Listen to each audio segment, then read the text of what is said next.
Hi! Hello అండి. Good evening. Welcome to Queen's kitchen.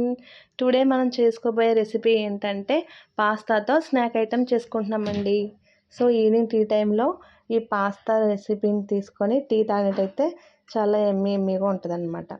So మనకి ముందుగా పాస్తా తయారు చేసుకోవడం కోసం ఏమేమి ఇంగ్రీడియంట్స్ కావాలో చూసేద్దాం వచ్చేయండి. ముందుగా మనం పాస్తాతో చేసుకుంటున్నాం కాబట్టి పాస్తాని తీసుకోవాలన్నమాట. ఒక కప్పు పాస్తా తీసుకొని దాన్ని 2 సో పాస్తా ఇంగ్రీడియంట్స్తో చేస్తున్నాం కాబట్టి పాస్తాను ఒక కప్ ఆఫ్ పాస్తా తీసుకొని దాంట్లో 2 కప్పులు నీళ్ళతోటి ఈ పాస్తాని బాగా బాయిల్ చేసుకోవాలి. ఆ బాయిల్ చేసుకునేటప్పుడు దాంట్లో కొంచెం సాల్ట్, ఆయిల్ యాడ్ చేయడం వల్ల ఏమవుతుందంటే ఒకదానికొకటి అంటుకోకుండా మనకి విడివిడిగా వస్తుందన్నమాట. సో మనం ఉడకపెట్టిన పాస్తా చూడండి ఎలా ఉందో.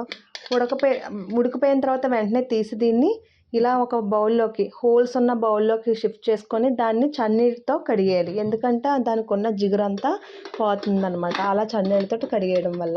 సో ఇలా కడిగేసిన తర్వాత మనం ఇప్పుడు ఈ పాస్తాని ఎలా తయారు చేయాలో చూసేద్దాం. ముందుగా 2 కోడిగుడ్లు తీసుకోవాలండి. తర్వాత పచ్చి బఠానీ ఒక 2 స్పూన్లు పచ్చి బఠానీ తీసుకోవాలండి. 3 పచ్చిమిర్చి తీసుకోవాలి. ఒక పెద్ద సైజు టమాటో దాన్ని పీసెస్ కింద కట్ చేసుకోవాలి. క్యాప్సికమ్ ఒక పెద్దదైతే ఒకటి, చిన్నవి అయితే 2 క్యాప్సికమ్, ఒక క్యారెట్, నెక్స్ట్ ఆనియన్. ఈ క్యారెట్ని ఆనియన్ని స్ప్రింగ్ టైంలో వచ్చేలాగా మనం కట్ చేసుకోవాలన్నమాట. నెక్స్ట్ గుప్పుడు కొత్తిమీర, కొంచెం కరివేపాకు, అలానే chilli sauce, green chilli sauce కొంచెం అల్లం పేస్ట్, జింజర్ గార్లిక్ పేస్ట్ కొంచెం. సో ఇప్పుడు ఎలా తయారు చేయాలో చూసేద్దాం. ముందుగా స్టవ్ వెలిగించుకొని ప్యాన్ పెట్టుకొని అందులో 3 table spoons of oil add చేసుకొని ఆయిల్ హీట్ అయిన తర్వాత చిటికెడు పసుపు వేసుకోవాలి. పసుపు వేసి కొంచెం అలాగ బుడగలు వస్తూ ఉండగా, బబుల్స్ లాగా వస్తుండగా ఎగ్ తీసుకొని దాన్ని అందులో మిక్స్ చేయాలి. సో 2 ఎగ్స్ తీసుకున్నాం కాబట్టి ఒక ఎగ్ తర్వాత ఇంకొక దాన్ని రోల్ చేసి అలాగా దాంట్లో వేయాలి. సో ఎగ్ వేసిన తర్వాత దాన్ని ఆ పసుపుతోటి ఇలా మిక్స్ చేస్తూ ఉండాలన్నమాట. ఒక 2 మినిట్స్ పాటు దాన్ని మనం ఇలా మిక్స్ చేసుకుంటూ ఉండాలండి. సో ఎగ్ కొంచెం ఫ్రై అయిన తర్వాత దాంట్లో మనం బఠానీ దాన్ని మిక్స్ చేసుకుంటున్నాం అన్నమాట. బఠానీ యాడ్ చేస్తున్నాం ఎందుకంటే ఈ బఠానీ కూడా మనకి కొంచెం వేగాలి కాబట్టి ఆ ఎగ్ ఎగిపోయిన తర్వాత బఠానీని యాడ్ చేసి ఇలా రెండింటిని మిక్స్ చేసుకుంటూ ఉండాలి. బఠానీ కొంచెం ఎగిన తర్వాత పచ్చిమిర్చిని యాడ్ చేసుకుంటున్నాం. పచ్చిమిర్చి యాడ్ చేసిన తర్వాత మనం ఆనియన్ని మిక్స్ చేసుకుంటున్నాము. ఆనియన్ కూడా వేసి దాన్ని ఒకసారి మళ్ళీ కలిపి పెట్టుకోవాలి. నెక్స్ట్ ఉల్లిపాయ కొంచెం వేగిన తర్వాత క్యాప్సికమ్ పీసెస్ వేస్తున్నాం. క్యారెట్ ఎట్ ఏ టైం వేసానండి. క్యాప్సికమ్, క్యారెట్ కూడా వేసిన తర్వాత రెండింటిని ఒకసారి ఇలాగా మిక్స్ చేసుకోవాలి. ఒక టేబుల్ స్పూన్ అల్లం వెల్లిపాయ పేస్ట్ కూడా యాడ్ చేయాలి. యాడ్ చేసిన తర్వాత దాన్ని ఇలా ఒకసారి ఆ వెజిటేబుల్స్కి అన్నీ పట్టేలాగా మిక్స్ చేసుకోవాలి. అల్లం వెల్లిపాయ పేస్ట్ కొంచెం వేగిన తర్వాత టమాటో పీసెస్ యాడ్ చేసుకుంటున్నామండి. టమాటో వేయగానే కొంచెం వాటర్ లాగా వస్తుంది కాబట్టి ఆ వాటర్ తోటి ఈ వెజిటేబుల్స్ అన్నీ కూడా మగ్గిపోతాయి. సో కరివేపాకు కూడా యాడ్ చేసేసుకుంటున్నాం. ఇవన్నీ ఒకసారి మిక్స్ చేసుకొని ఒక 5 to 10 మినిట్స్ మనం అలాగా కంటైనర్తో క్లోజ్ చేసేసినట్టయితే మనకి కొంచెం కన్సిస్టెన్సీ అనేది తయారవుతుంది అన్నమాట. 5 to 10 మినిట్స్ వేగిన తర్వాత మనం దాంట్లో ఒక 1/2 టేబుల్ స్పూన్ సాల్ట్ని యాడ్ చేసుకుంటున్నాం అనమాట.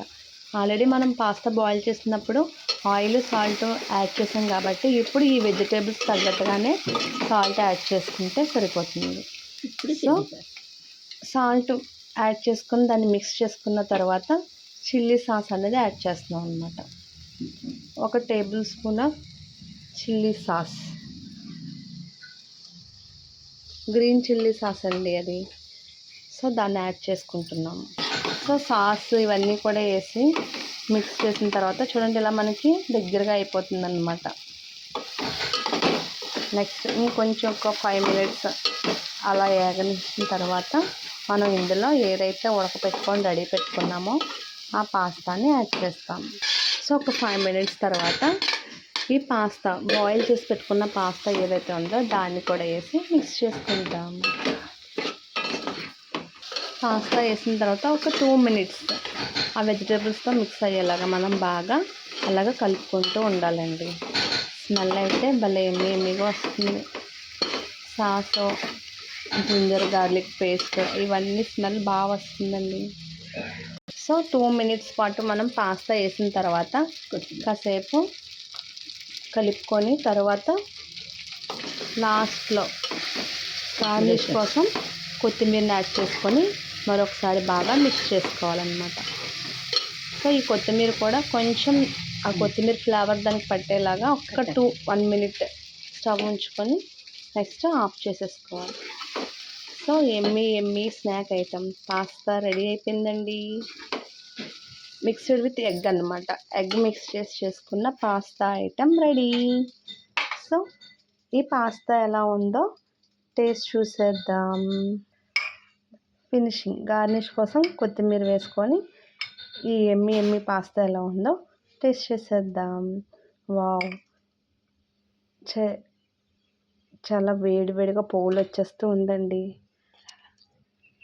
వావ్, సూపర్ ఉందండి పాస్తా అయితే. టేస్ట్ మటుకు సాల్ట్, పెప్పర్ పౌడర్ ఇవన్నీ కూడా చాలా ఎమ్మీగా తెలుస్తున్నాయి. సో మీరు కూడా ట్రై చేసి ఎలా ఉందో నాకు కామెంట్ సెక్షన్లో చెప్పండి. ఇప్పుడు మీకోసం యొక్క హెల్తీ టిప్ తోటి మీ ముందుకు వచ్చేసామండి. ఈ ఆకుని ఏమంటారంటే షుగర్ ఆకు అంటారండి. ఎవరికైతే షుగర్ బాడీలో ఇన్సులిన్ ఎక్కువగా ఉంటుందో వాళ్ళు కాళ్ళు మంటలతోటి, తిమ్మిడితోటి, షుగర్ ఉన్న వాళ్ళకి ఏవైతే ఎఫెక్ట్స్ ఉంటాయో వాళ్ళు ఇన్సులిన్ తీసుకుంటూ గ్లైకోమెట్ ట్యాబ్లెట్ వాడుతూ కూడా మనం ఇంట్లో ఉండే ఇంగ్రీడియంట్ తోటి తగ్గించుకోవచ్చండి. సో ఈ షుగర్ ఆకు అనేది మనకి ఈ ఇన్సులిన్కి బాగా పనిచేస్తుందండి. షుగర్ ఉన్న వాళ్ళకి బాగా పనిచేస్తుంది అనమాట. దీన్ని ఏం చేయాలంటే రోజు ఒక్కొక్క ఆకు తీసుకొని దాన్ని శుభ్రంగా వాష్ చేసుకొని పరగడుపునే అలా నమిలేయాలండి. డైరెక్ట్గా ఆకుని పెట్టుకొని అలా నోట్లో పెట్టుకొని నమిలేసి దాని జ్యూస్ అంతా మింగుతూ ఉండాలండి. ఇలా క్రమేణంగా ఒక 3 or 6 months చేసినప్పటికీ ఖచ్చితంగా మీకు రిజల్ట్ అయితే ఉంటుందండి. ఎందుకంటే మా రిలేటివ్స్, నైబర్స్ అందరూ కూడా ఇది ట్రై చేసి చెప్పారు. ఈ మొక్కని మనం ఎలా తీసుకుంటామంటే ఏదైతే మొక్క మధ్యలో నుంచి తుంచినా సరే ఎక్కడి నుంచి తుంచి కూడా మనం పాతుకున్నట్టయితే ఆటోమేటిక్గా ఇలా మొక్క కింద వచ్చేస్తుంది. మేము దీన్ని ఇలాగే మొక్కలోంచి సగం తెచ్చుకొని గుచ్చుకుంటే మాకు వచ్చిందండి ఇలాగ మొక్క. సో మీరు కూడా ట్రై చేసి ఎలా ఉందో చెప్పండి. మా వీడియో కనుక మీకు నచ్చినట్టయితే please like, share and subscribe మీ మ్యామ్. బాయ్.